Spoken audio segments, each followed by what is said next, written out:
Fala pessoal, antes de começar o seu vídeo, deixa eu me apresentar rapidinho. Eu sou o professor André Garcia, sou de matemática e nós temos uma plataforma focada na UFPR. Então se você está estudando para esse vestibular, clica no link da descrição e bora pro vídeo. Fala galera, vamos resolver mais uma questão da UFPR, segunda fase, vai envolver termoquímica, vamos falar em lei de Hess, ΔH de reação, exotérmica e endotérmica, tá certo? Então vamos dar uma lida e assim a gente vai dando umas dicas para vocês. O extintor de incêndio CO2 apaga as chamas ao diluir o oxigênio atmosférico. Entretanto, não serve para qualquer tipo de incêndio. Por exemplo, o extintor de CO2 não pode ser usado na chama de magnésio. A chama de magnésio é produzida pela reação com oxigênio, como mostrado na equação 1. Nós temos aí bonitinho, ΔH menos 1200, que é exotérmico, né? ΔH negativo, exotérmico, libera calor. Entretanto, o magnésio também reage com CO2. Ó. O magnésio também reage com CO2, removendo os átomos de oxigênio do CO2, produzindo MgO e carbono elementar. A formação do CO2 é dada pela equação 2. Tá, então nós temos a formação do CO2 aqui e o ΔH de menos 400 também é um processo exotérmico. Tudo bem? Então tá. Agora eu vou fazer umas perguntinhas. Utilizando a lei de Hess, coloque as equações 1 e 2 no sentido correto, de modo que, com a combinação dessas equações, obtenha-se a equação entre magnésio e CO2. Então ele quer a reação que a gente obtenha, né, magnésio. Então tem que ter magnésio mais CO2. Lei de Hess é aquela que a gente mexe com as reações, inverte, multiplica, divide, arruma as reações para chegar naquilo que a gente quer. Ele quer que fique magnésio mais CO2. Vamos lá. Eu tenho magnésio aqui e eu tenho CO2 aqui, ó. A gente tem que juntar essas duas reações. Então, os dois têm que ser reagente, certo? Magnésio mais CO2. Então a primeira reação está tudo bem, ok. O magnésio está como reagente. Mas na segunda, ele está como produto. Para poder ficar somando com antes da seta como reagente, eu vou ter que inverter esse processo aqui, tá? Então eu vou montar as duas reações para você ver como que fica, tá? Então letra A, ó, vai ficar assim, ó. Eu tenho aqui, a primeira a gente manteve, a primeira reação. Está mantida. Então, vai ficar 2 de Mg, né, sólido, mais O2 gasoso, setinha 2 de MgO sólido. A segunda eu falei para você que a gente ia inverter, tá certo? Então, já vou invertê-la. Se você olhar no seu material, CO2 gasoso, setinha, carbono sólido, mais O2 gasoso. Geralmente a gente já vai assim, montando a reação global, né? Eu tenho a mania de fazer, mas ele vai pedir isso. Ele pediu só para organizar, ó.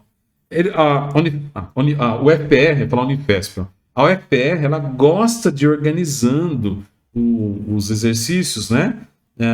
Gradativamente. Então você vai monta a reação, daqui a pouco você calcula o ΔH, ele geralmente vai fazendo assim.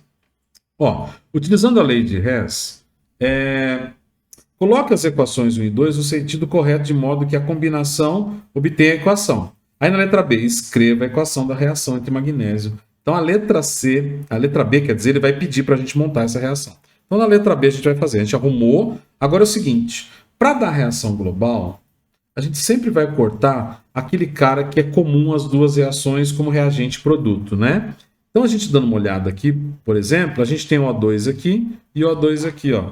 Certinho? Então, se eu cortar na quantidade... professor, se tivesse quantidade diferente, você tem que igualar, multiplicar, dividir para poder cortar. A gente vai cortar aqui e vai montar, então, a reação global. O que somou? Sobrou, né? 2 de Mg sólido mais CO2 gasoso, setinha, carbono sólido, mais 2 de MgO sólido. Pode ver que deu a reação global aí do processo. Ele até tinha citado isso no texto, que dava carbono sólido, né? A gente montou. Letra C. Agora ele vai pedir calcule o valor da variação de entalpia da reação entre magnésio e CO2. Ele quer o ΔH dessa reação que a gente acabou de montar aqui, né? Como a gente viu através de uma lei de Hess, a gente sabe que o ΔH de um processo, de uma reação, é o somatório das reações individuais. Seria o ΔH da reação 1 mais o ΔH da reação 2. Tá? Então vamos lá. O ΔH dessa reação aí que ele pediu vai ser... A primeira reação a gente manteve, gente. Essa aqui foi mantida. Ok. Então é só pegar o ΔH dela. Cadê? Menos 1.200. Tá. Menos 1.200.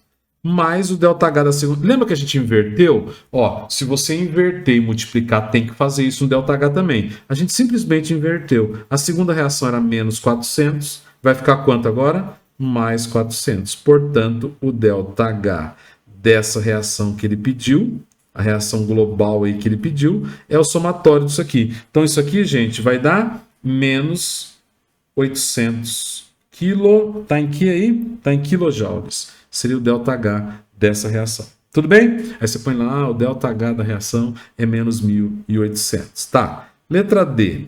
A reação entre o fulano, magnésio e carbono, que a gente acabou de fazer, é uma reação endo ou exo? Tá lá, gente. Endo ou exo. Se o ΔH deu negativo, é uma reação exotérmica. É uma reação que libera calor. Tá? Então você põe lá, é uma reação exotérmica. Justifica a sua resposta. Porque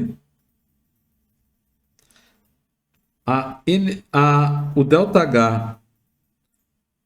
Vamos colocar assim, peraí. Opa, deixa eu apagar aqui. A energia, né? Opa, de novo, errei aqui. A energia do reagente Nossa, peraí, estou escrevendo errado aqui. A energia do produto é menor do que a energia do reagente, ou seja, o ΔH é negativo. Processo, aí você pode escrever assim, processo que libera calor. Tá? Você pode escrever de outra forma, tá bom, gente? Mas seria essa a ideia aqui da justificativa. ΔH negativo, a energia do produto é menor que a energia do reagente, então a reação está liberando calor. A letra E. Em termos comparativos, qual reação envolve maior variação de calor? A oxidação do magnésio por oxigênio ou por CO2? Ó, nós temos a oxidação do magnésio por O2 e do CO2. Claro que é essa aqui, né? Porque está liberando 1.200, a outra está liberando 400. Tá? Então, a reação de oxidação do magnésio libera mais calor, né? Mais calor. A liberação o valor é maior, né? ΔH é de menos 1.200 Opa, peraí. Menos 1.200 kJ seria o valor de liberação, está liberando mais do que a do carbono. Tá bom, gente? Então, exercício termoquímico envolvendo lei de Hess, isotérmica e tal. Beleza? Espero que você tenha entendido a resolução desse exercício. Tá resolvido. Então, estuda aí.